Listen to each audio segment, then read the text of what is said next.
అండి అందరూ ఎలా ఉన్నారు? ఈరోజు అయితే నిమ్మకాయ పులిహోర అయితే చేస్తున్నాను.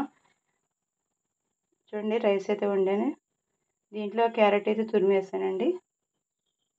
నిమ్మరసం, వేరుశనగ గుళ్ళు, పచ్చిశనగపప్పు, మినపప్పు, పచ్చిమిర్చి, ఎండుమిర్చి, కరివేపాకు, కొంచెం ఇంగువ అయితే వేసానండి. ఇవన్నీ కూడా బాగా వేయించుకోవాలి. చూడండి ఇవన్నీ కూడా బాగా వేగినాయండి. ఎంతమందికి ఇష్టమండి ఎండుమిరపకాయలు బాగా వేగినాయండి. మా ఛానల్ మీకు నచ్చినట్టయితే లైక్ చేయండి, షేర్ చేయండి, సబ్స్క్రైబ్ చేసుకోండి. ఎంతమందికి ఇష్టమో కామెంట్ పెట్టండి. నిమ్మకాయ పులిహోర చేసుకోవచ్చు, మామిడికాయ పులిహోర, చింతపండు పులిహోర చాలా చేసుకోవచ్చండి పులిహోరలు. మీరు కూడా ఒకసారి ట్రై చేయండి. చూడండి దీంట్లో అయితే పసుపు, ఉప్పు అయితే వేసాను, కొంచెం కొత్తిమీర అయితే వేసానండి. బాగా వేగిపోయింది కదండి. ఇప్పుడైతే వేయండి రైస్లో కలుపుకుందాం. చూడండి తాలింపు సరుకులన్నీ కూడా వేపించుకున్నాం కదా, ఇవన్నీ కూడా బాగా కలిపేస్తున్నామండి.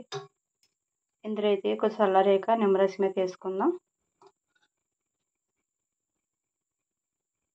చూడండి ఎంతో టేస్టీగా ఉండే నిమ్మకాయ పులిహోర అయితే రెడీ అయిపోయింది. Thank you for watching.